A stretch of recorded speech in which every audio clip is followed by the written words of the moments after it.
All right, Max. Gonna give this a second crack because an Amazon package arrived the first time. So what do we got today? We got Wash Day Diaries. Who's it by? I think you say this Jamila, Rouser, and Robyn Smith. What's it about? This is a great just friends story. Also super interesting. This and the next review I think I'm gonna do have two very similar story architectures to two other books I already reviewed. This book is quite similar to Ebony Flowers, I believe's Hot Comb book, where it's a series of short stories all around women of color doing where beauty and hair are a central part of the story. And this is exactly the same. These four friends basically each get one chapter of this book where they're kind of the main character. And then there's a fifth chapter, which is all of them coming together for this music event. But hair and beauty and the social gathering around it end up being a big chunk of, it's a chunk of every single one of these stories. So very similar in that sense where it's not like, this is not a story of war, illegal or legal immigration, or running away from perilous conditions in a country, dealing with communism. Some of the other stories, again, we've seen, or again, dealing with an oppressive state like in Iran or some of the Vietnamese stories. This is some of the small everyday things that happen in life. And I think where this book is really strong is in the friendship element. I love that part. But anyway, patented pending scoring system. I didn't say any of those things, right? But starting off with the characters. So yes, it's Kim, Nisha, Devine, and Cookie. You see them here as well. And, the friends really are just like such a big highlight of the story. Without ruining too much, the last chapter ends with all of them doing a very cute like sleepover after having a crazy night together. They just have some really touching moments where you can see how they're together with each other. They're helping each other the whole time. In particular, Nisha, I really liked a story that she had in the book. That was probably my favorite story. And each of the characters really has their own development arc. One of the characters is, let me see if I can find some of these things. So like one of the characters is dealing with like depression, and you can see, they have some really nice details, again, just of like simple things of like they hadn't gotten out of bed for a while, so the room is really messy. This reminds me very much of the story of the second story in Shubik Lubik, where it's the college student that's like very noir, I believe. He's very depressed and going through his own thing. Another character who's dealing with a grandmother, her abuela, that she has like a falling out with, and sort of, trying to patch things up with family issues, as well as also like with the elderly. Just like a really interesting story. So they develop all these characters really nicely. I think because they're not going through something as they're fictional characters and not going through, again, something like, like a mouse type journey. The character stories themselves, I think, are super solid. Not like, the thing I would like be absolutely needing to reread in like a year or something like that. But I thought very solid, and I love their friendship they develop. I thought was really cool. So it amps it definitely above average. Art also very, very solid, above average for sure. I like the use of color a lot. There's like lots of nice little sections here. I like how the art can often lay out a scene really quickly. Like, I mean, page one, that this thing is in New York. You get the "stand clear of the closing doors, please" text, and just subway stop and stuff like that. I lived in the Bronx for 3 years. Some of the little details they put in this, like bodegas, bodegas and stuff, is quite nice. Like the color palette's interesting too. Like I think they use a lot of purples, oranges. I don't remember as many like purple, orange, yellow sort of hues. Even actually flipping through this, I don't think I really realized this, but it's actually a really nice detail. I think every chapter has a bit of a color scheme. Like, I think the first chapter here is kind of like a pink, purpley background in general.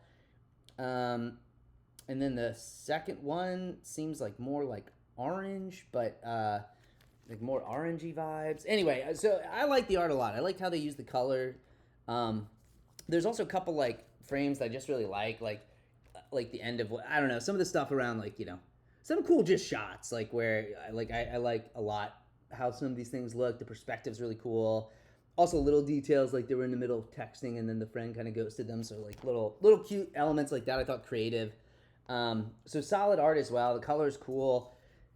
I probably more, you never notice all the details the first time, and I didn't get a chance to read this the second time. But yeah, lots of little details. There's probably patterns and stuff in the even background color used depending on the chapter. History, culture. Again, this would just be very similar to the Hot Comb review. I think they do a great job capturing just normal day-to-day life stuff for, especially like a New York, like this group of friends in New York City around day-to-day life stuff, going on dates, texting, going to clubs, doing their jobs, and obviously in every single one of the stories, like having to manage the various taking the time to do their hairs in certain ways, sometimes like using that as a way of dealing with issues. Like one story, like having friends help with their hair is part of dealing with their depression and things like that as well. So again, it's one of those things where the ceiling probably can't be too high, because I think most of the things I would come back to reread would not be for like the everyday cultural stuff, although that's a part of it. It would probably be more for either there's like an incredibly interesting mechanic of the story that really pops the history, like Shubik Lubik, or obviously in like Mouse, the use of just the art form is so interesting. And I just Lunar Year's love story. That I think anyway. So I'm not going to go on with lots of other examples, but I think it nailed that day-to-day thing. I wouldn't necessarily have to come back to reread it, especially because there are other like other books that tackle that well as well. But I think it does justice for anyone that's lived in New York, particularly certain areas like the Bronx. You'll probably love how they rendered it. And so definitely not like a below average. I think it's like solidly right up the middle. Readability, I think this is like a highlight of this book. I already showed a bunch of the pages. So this book is not even clocking in at 200 pages. There's a lot where you get to really enjoy the art and just like read right through it. It's just a super, super readable book. Probably banged this out in like a session or two, even pages where there's like a bit more dialogue, and probably the most heavy ones are like where they're texting back and forth. That's where like a little bit more is dumped. But it's still so dang easy to read across. I bet you could read this entire thing if you were reading it in around an hour, or definitely under 2 hours. So it's something you can absolutely do. Bring this to a beach, bring this to a pool. You could have a great hour or two reading through this. Very, very, very readable. And last but not least, X Factor score. I give this a 5, which is I almost would have originally thought giving this a bit lower, because it's a very similar topical thing to something we've already covered, something I've recently read for this channel. But the things I really liked about this were how the friends work together. I thought that was an interesting thing. I hadn't read quite a similar friendship story. I thought that really crushed it on the friendship side. I liked how the kind of like the structure of each chapter was a bit different. Like one chapter was very much like you're living through a WhatsApp or text messaging thread or whatever. The depression chapter is quite different. Dark purples again throughout it a lot. And then just the topics they're dealing with. Like again, I mentioned already, not the first book where a character's going through a depressive episode.